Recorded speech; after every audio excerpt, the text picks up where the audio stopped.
ஆண்டவராகிய இயேசு கிறிஸ்துவின் இன்ப உயிர்த்தெழுந்த நாமத்தினாலே நற்புதமான சுவிசேஷ பயணத்திற்கு உங்கள் அன்போடு வாழ்த்து வரவேற்கிறேன். நம்முடைய வாழ்க்கையில கர்த்தர் பெரிய அற்புதங்களையும் அடையாளங்களையும் செய்ய வேண்டும் என்று நாம் விரும்புகிறோம் அல்லவா? அதற்கு முன்பாக நாம் ஒன்றை தெரிந்து கொள்ள வேண்டும். இந்த நாளிலே கர்த்தர் மாற்ற முடியாததை மாற்றுவார், செய்ய பிரயாததை செய்வார் என்று நம்முடைய தனிப்பட்ட வாழ்க்கையிலே, குடும்ப வாழ்க்கையிலே, வியாபாரம், தொழில், ஊழியங்களிலே நாம் அதை நினைவு கூர்ந்து அதன் பிரகாரம் விசுவாசித்து கர்த்தருடைய வார்த்தையை கனப்படுத்த வேண்டும். அதன் பிறகுதான் நம்முடைய வாழ்க்கையில இதுவரை மாற்ற முடியாததை கர்த்தரால் மாற்ற முடியும். முதல்ல அதை நான் நம்ப வேண்டும் அல்லவா? He will change the unchangeable. He will do the undoable. அப்ப எவ்வளவு உண்மை பாருங்களேன். அருமையான கர்த்தருடைய பிள்ளைகளே, அன்பு தேவனுடைய பிள்ளைகளே, சில நேரங்களில் சில மெடிக்கல் ரிப்போர்ட், சில டாக்குமெண்டேஷன், சில விதமான பிரச்சனைகள், போராட்டங்கள், கலக்கங்கள், சில உண்மைகள் கூட நம்ம பலவீனப்படுத்தி சோர்வடைய செய்து இவ்வளவுதான் வாழ்க்கை என்று சொல்லிவிடுகிறது. எல்லாவற்றையும் கர்த்தரால் மாற்ற முடியும். ஒரு டாக்டர் ரிப்போர்ட் கொடுத்துட்டாருன்னா அவ்வளவுதான். அவர் சீஃப் டாக்டரா இருக்கலாம், பெரிய டாக்டரா இருக்கலாம், பல ஹாஸ்பிட்டல் வச்சிருக்கலாம், அவர் கொடுத்துட்டாரு, அது அவ்வளவுதான் முடிவு பண்ணிடுறேன். இல்ல, என் தேவனால் அதை மாற்ற முடியும், மாற்றி எழுத முடியும் என்று நான் விசுவாசிக்க வேண்டும். யோவான் 11:40 சொல்லுகிறது, நீ விசுவாசித்தால் தேவனுடைய மகிமையை உன்னுடைய வாழ்க்கையிலே, உன்னுடைய குடும்பத்திலே, உன்னுடைய எதிர்காலங்களிலே நீ காண முடியும். அப்படி என்றால் நான் அதை முழுமையாய் நம்பி விசுவாசிக்க வேண்டும் என்று கர்த்தர் விரும்புகிறார். எஸ்தருடைய புஸ்தகத்தை வாசிக்கும் பொழுது கர்த்தர் செய்த மகா பெரிய மேன்மையான காரியங்களை நாம் காண முடியும். முதலாவது, ஒரு கதவை திறந்தவர் மற்ற எல்லா கதவையும் திறப்பார் என்ற ஒரு விசுவாசம் வேணும் இல்லைங்களா? முதல்ல இப்ப எஸ்தருடைய புஸ்தகம் எடுத்தீங்கன்னா 7வது அதிகாரம் 1-2 வசனம் பாருங்களேன். ராஜாத்தி ஆகிய எஸ்தருடனே விருந்து பண்ண ராஜாவும் ஆமானும் வந்த போது 2ஆம் நாள் விருந்தில் திராட்சரசம் பரிமாறப்படுகிற போது ராஜா எஸ்தரை நோக்கி, எஸ்தர் ராஜாத்தியே, உன் வேண்டுதல் என்ன? அது உனக்கு கொடுக்கப்படும். நீ கேட்கிற மன்றாட்டி என்ன? நீ ராஜ்யத்தில் பாதி மட்டும் கேட்டாலும் கிடைக்கும் என்றான். என்ன உன் வேண்டுதல், விண்ணப்பம் என்ன என்று சொன்ன உடனே ஒரு லிஸ்ட கொடுத்துடல. இன்றைக்கு உங்களை பார்த்து ஆண்டவர் கேட்கிற வேண்டுதல் என்ன, விண்ணப்பம் என்ன?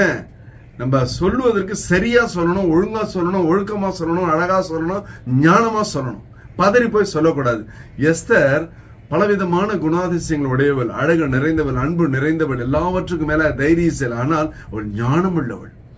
ஒரு கதவை கர்த்தர் திறந்தார். என்ன கதவுங்க? ராஜாவிடத்தில் போய் நிற்கும்படியான கர்த்தர் அந்த கதவை திறந்ததுனாலே மீதமுள்ள கதவுகளை கர்த்தர் திறப்பார் என்ற விசுவாசத்தோடு அவள் காத்திருக்கிறார். ஹல்லேலூயா! உன் வாழ்க்கையில கர்த்தர் இதுவரை அற்புதம் செய்தாரே, இன்று வரை நடத்தினாரே, இனிமேல் நடத்துவார் என்று நாம் விசுவாசிக்க வேண்டும். ஹல்லேலூயா! நம்ம எப்படி தெரியுங்களா? நேற்று செய்தவர் இன்னைக்கு செய்வாரா செய்ய மாட்டாருன்னு பல கேள்விக்குறி, சில தடங்கள், சில போராட்டங்கள், சில பிரச்சனைகள் வந்து இன்று நடக்க வேண்டிய காரியத்தை தாமதப்படுத்தினாலோ, தள்ளி போட்டாலோ, தவற விட்டாலோ உடனே அடி வாங்குறது ஜபமும் வேத வாசிப்பும் தான் இல்லைங்களா? எஸ்தர் பாருங்களேன், 3 முறை ராஜா கேட்கிறார். Esther 7:2, Esther 5:3, Esther 5:6. ராஜா எஸ்தரை பார்த்து, உன் வேண்டுதல் என்ன, உன் விண்ணப்பம் என்ன, உனக்கு கொடுக்கப்படும். ராஜ்யத்துல பாதி மட்டும், அவ்வளவுதான், இதுக்கப்புறம் என்னங்க வேணும்? ஆனாலும் அவள் அதிக பொறுமையுள்ளவளாய் நின்று என்ன அழகா பதில் சொல்றா பாருங்களேன்.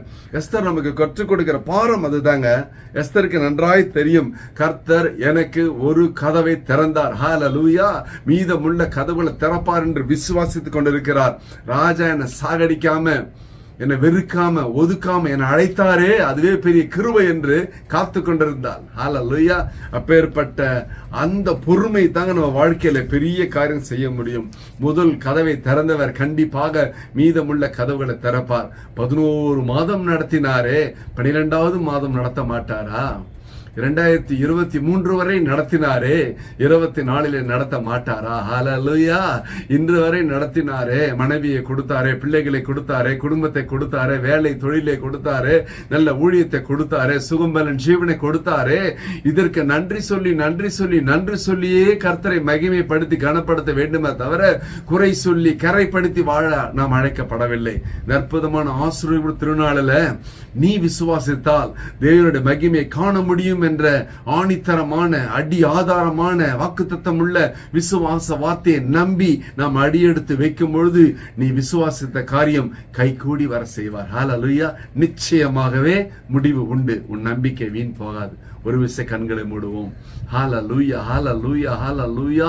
அப்பா ஸ்தோத்திரம் ஆண்டவரே, இந்த அற்புதமான ஆசீர்வாதப்பட்ட திருநாளில இதை பார்த்து கொண்ட பிள்ளைகளோட வாழ்க்கையில கர்த்தாவே, எல்லாம் முடிந்து போயிற்று, எல்லாம் கடந்து போயிற்று, எதுவும் இல்லாமல் ஆயிற்று என்று அங்கலாய்ப்போடு பார்க்கிறார்களே, என் தேவன் செய்ய முடியாததை முடிக்க முடியாதை முடித்து தரும்படியாய் உங்களுடைய பாதத்தில் ஒப்புக் கொடுக்கிறோம். வாழ்க்கையில சாட்சிகள் மாறட்டும் ஆண்டவரே, சாட்சிகள் உருவாகட்டும் சுவாமி.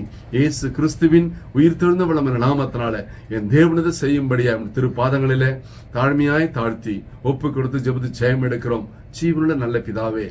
ஆமென், ஆமென். கர்த்தர் உங்களை ஆசீர்வதிப்பாராக. Praise the Lord.